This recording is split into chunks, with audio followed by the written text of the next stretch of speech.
कहानी की शुरुआत में हमें एडम जोन्स को दिखाया जाता है, जो कि एक हाई क्लास पेरिशियन रेस्टोरेंट का टॉप शेफ हुआ करता था, जो कि उसके गुरु जॉन ल्यूक का रेस्टोरेंट था। एडम को 2 मिशेलिन स्टार भी मिल चुके थे, मगर और अपने एरोगेंट बिहेवियर की वजह से एडम का करियर एकदम ठप हो गया था।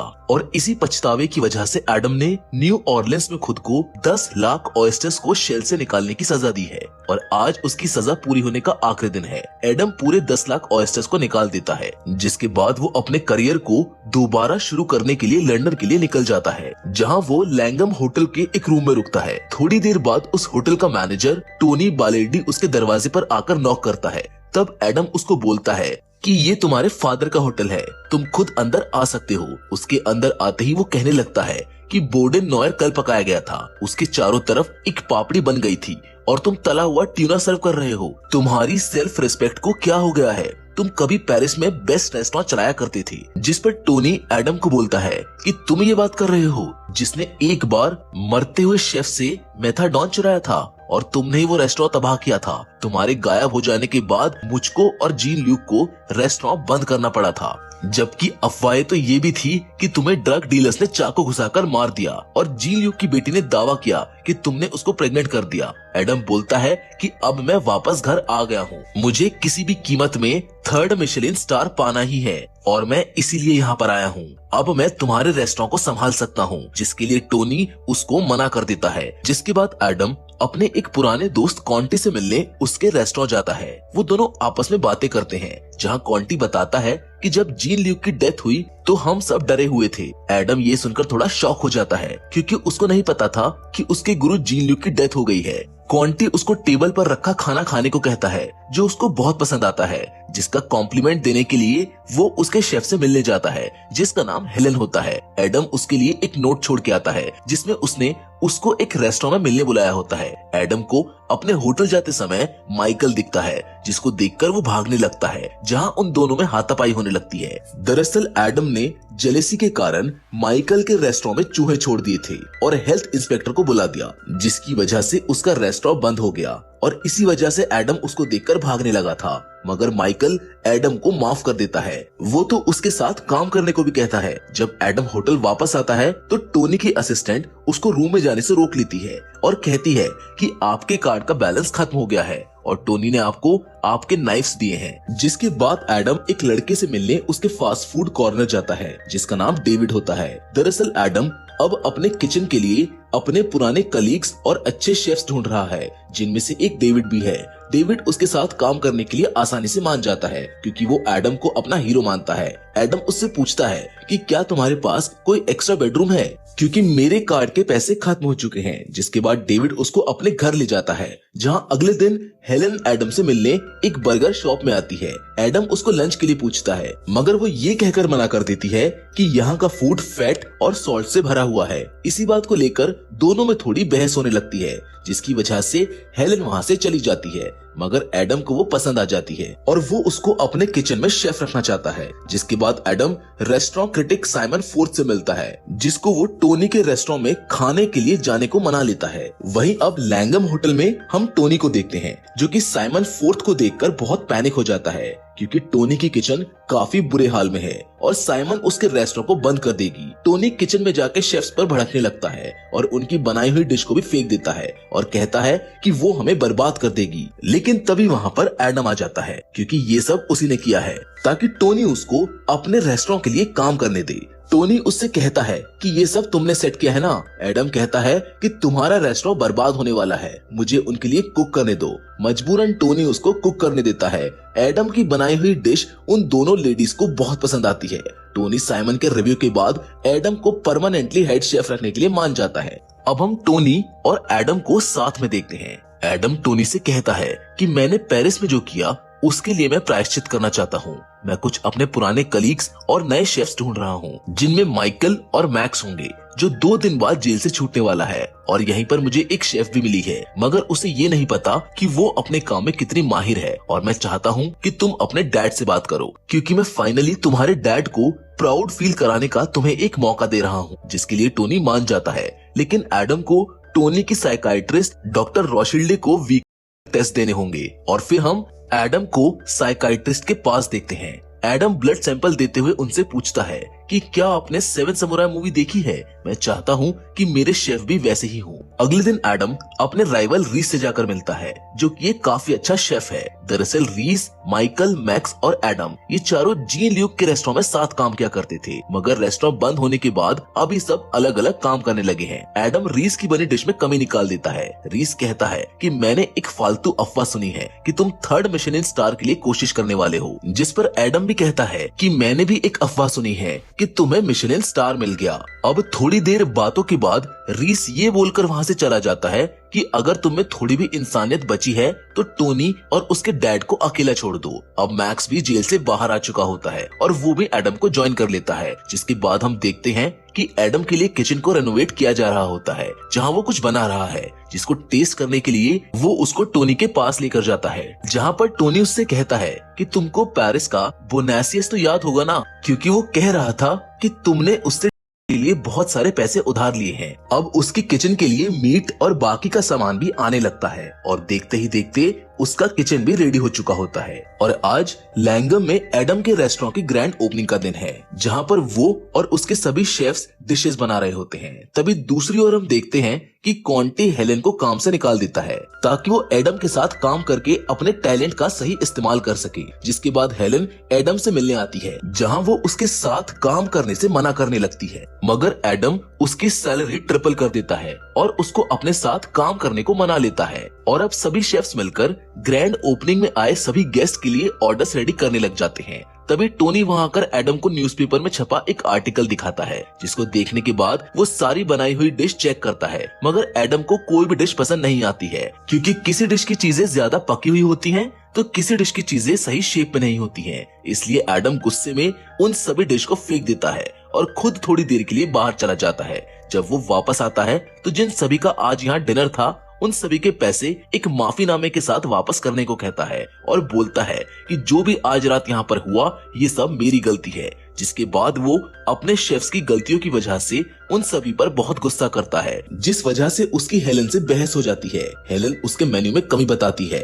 वो हेलन का कॉलर पकड़कर कहता है कि तुम मेरे रेस्टोरेंट के लिए पॉइजन हो, निकल जाओ मेरे रेस्टोरेंट से। जिसके बाद एडम टोनी से टीवी इंटरव्यू देने के लिए कहता है। अगली सुबह एडम को टीवी शो पर देखते हैं, जहां वो ग्रैंड ओपनिंग के बारे में बताता है कि हमने फ्राइडे नाइट को ओपनिंग रखी थी, लेकिन वो परफेक्ट नहीं थी और मुझे परफेक्ट चीजें पसंद नहीं है, इसलिए हम नेक्स्ट वीक ओपनिंग से पहले फ्री डिनर दे रहे हैं। दूसरी तरफ ये शो हेलन और उसकी बेटी भी देख रही होती है। हेलन को इतना भला बुरा कहने के बाद टोनी हेलन से मिलने आता है, जो हेलन को उसके मेन्यू वाली बात को सही बताता है और उससे कहता है कि एडम तुम्हें सच में वापस चाहता है। टोनी उसको वापस रेस्टोरेंट आने के लिए मना लेता है, पर हेलन एडम के कुकिंग स्टाइल को ओल्ड फैशन बताती है।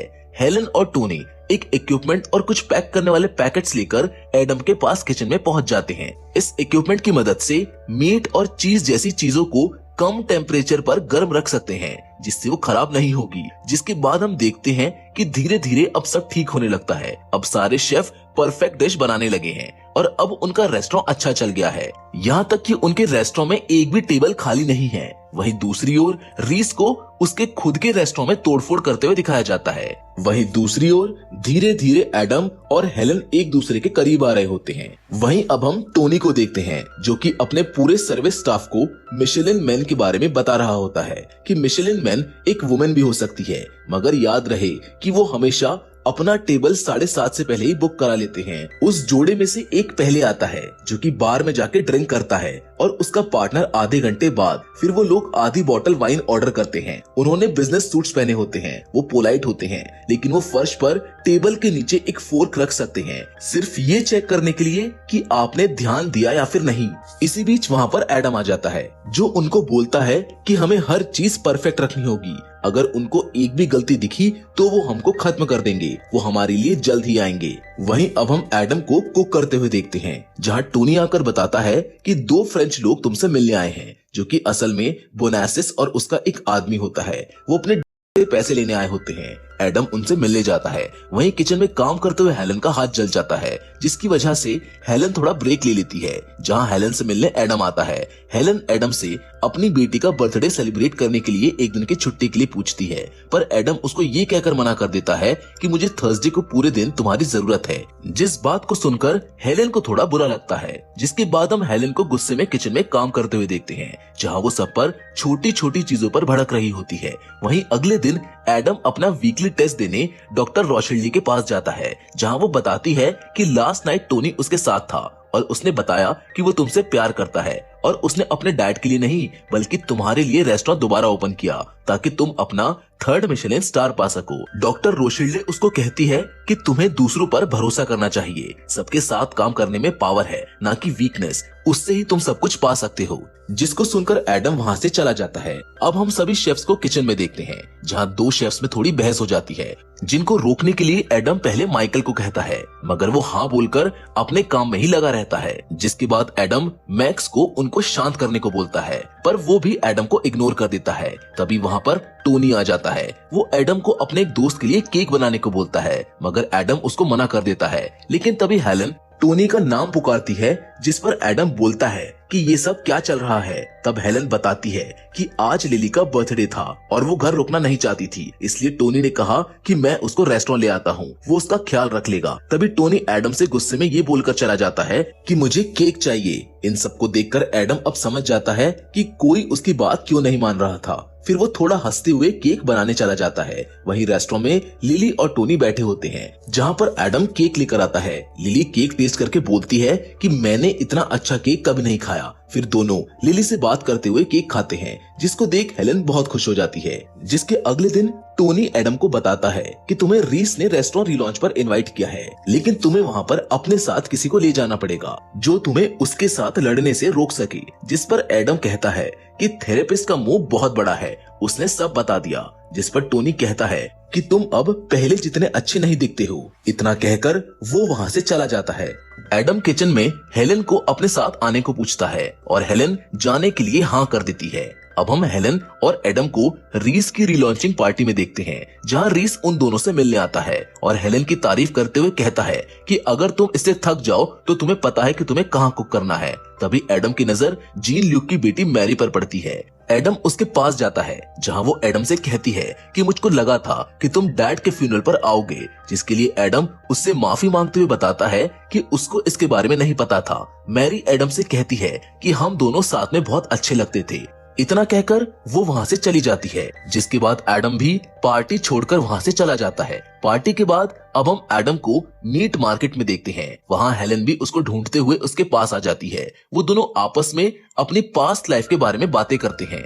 हेलन उससे पूछती है कि पेरिस में क्या हुआ था। एडम कहता है कि मैंने वहाँ सब कुछ गड़बड़ कर दी, मुझे सब कुछ वक्त से पहले ही मिल गया था, जिसको मैं कंट्रोल नहीं कर पाया। मैंने बहुत कोशिश करी, मुझे उनसे आजाद होने का मन करने लगा, जिससे मैंने सब कुछ बिगाड़ दिया। हेलन भी उसको बताती है कि वो और उसका पति अब साथ नहीं है, जिसके बाद वो दोनों साथ में ही घर के लिए निकल जाते हैं। रास्ते में उनके बीच में किस हो जाती है और इसी बीच बोनासिस और उसका एक आदमी वहाँ पहुँचता है, जो एडम को अपने साथ लेकर चला जाता है। अब हम हेलन को किचन की बैक साइड में आते हुए देखते हैं, जहां एडम उसको गार्बेज के पास बैठा हुआ मिलता है, जिसके चेहरे से खून निकल रहा होता है। उसको बोनासिस और उसके आदमी ने बहुत पीटा होता है। उसको अंदर लेके जाती है और तब एडम उनको बताता है कि उसके ऊपर उन लोगों का बहुत कर्ज है। तभी टोनी की असिस्टेंट वहां आ जाती है और बताती है कि एक आदमी जिसने सूट पहना हुआ है वो बार में ड्रिंक कर रहा था। उसका दोस्त आधे घंटे बाद आया और अब उन्होंने हाफ बॉटल वाइन ऑर्डर की है और एक फोर्क फर्श पर पड़ी हुई है, जिसको सुनकर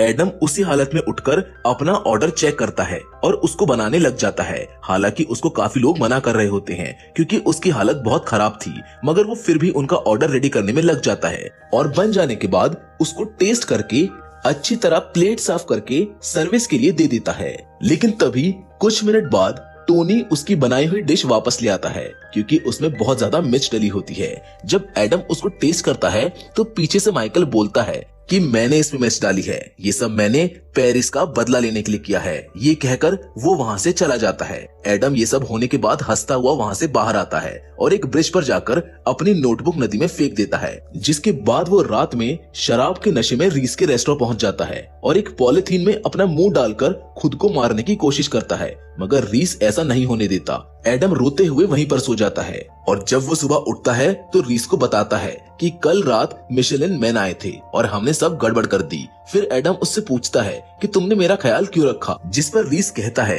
कि हम सब जानते हैं कि तुमने यहाँ तक आने के लिए कितनी मेहनत की है। हमें तुम्हारी जरूरत है ताकि तुम हमें लीड कर सको और तुम सबसे बेटर हो। इसके बाद एडम वापस अपने होटल जाते हुए रास्ते में बोनासिस की कार खड़ी हुई देखता है और मैरी भी वहाँ पर ही होती है। उसने एडम का सारा कर्ज चुका दिया होता है। जब एडम उससे आकर पूछता है कि तुमने उसको पैसे क्यों दिए, जिस पर मैरी उससे कहती है कि वो कर्ज जितना तुम्हारा था उतना ही मेरा भी था। जिसके बाद वो एडम को उसके डैड के नाइफ्स देकर वहाँ से चली जाती है। वहीं अब एडम अपने रूम में बैठा हुआ जीन ल्यूक के नाइफ्स देख रहा होता है। तभी वहाँ पर टोनी और हेलेन आ जाते हैं। टोनी बताता है कि ये सब हो जाने के बाद मैंने इस गड़बड़ के बारे में बताने के लिए पेरिस के मिशेलिन मेंस ऑफिस में जब कॉल किया तो उन्होंने बताया कि कल रात उनका कोई भी इंस्पेक्टर लंदन में नहीं था, इसलिए मैंने कल वाले गेस्ट का नंबर निकालकर उनको कॉल किया तो मुझको पता चला कि वो लोग तो सॉफ्टवेयर सेल्समैन थे।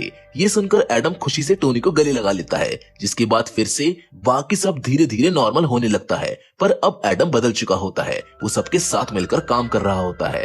अब कुछ दिनों बाद हम ये देखते हैं कि दो आदमी उनके रेस्टोरेंट में आते हैं और आधी बोतल वाइन ऑर्डर करते हैं। दरअसल यही मिशेलिन मैन होते हैं। टोनी और उसके असिस्टेंट समझ जाते हैं कि ये मिशेलिन मैन है। टोनी तुरंत एडम के पास जाता है और उसको बताता है कि मिशेलिन मैन आ गए हैं, जिनका ऑर्डर वो एडम को दे देता है। एडम नॉर्मल रिएक्ट करते हुए कहता है कि हम वही करेंगे जो करते हैं और इसको हम सब साथ मिलकर करेंगे। जिसके बाद एडम और उसके सभी शेफ्स मिलकर उनका ऑर्डर रेडी करते हैं और ऑर्डर रेडी हो जाने के बाद एडम उसको सर्विस के लिए दे देता है। जिसके बाद हम एडम को छत पर खड़ा हुआ देखते हैं, जहाँ टोनी आता है। वो दोनों बहुत खुश होते हैं क्योंकि अब एडम को 3rd मिशेलिन स्टार भी मिल चुका था। वो सभी साथ मिलकर खाना खाते हैं, जिसके साथ ये फिल्म यहाँ पर खत्म हो जाती है। इस फिल्म से हमें एक चीज तो सीखने को मिली है कि टीम के साथ किया हुआ काम कभी भी असफल नहीं होता। शुरुआत में एडम ये सब अकेले करना चाहता था, लेकिन समय रहते उसको ये एहसास हो गया था कि ये जंग वो अकेले नहीं जीत सकता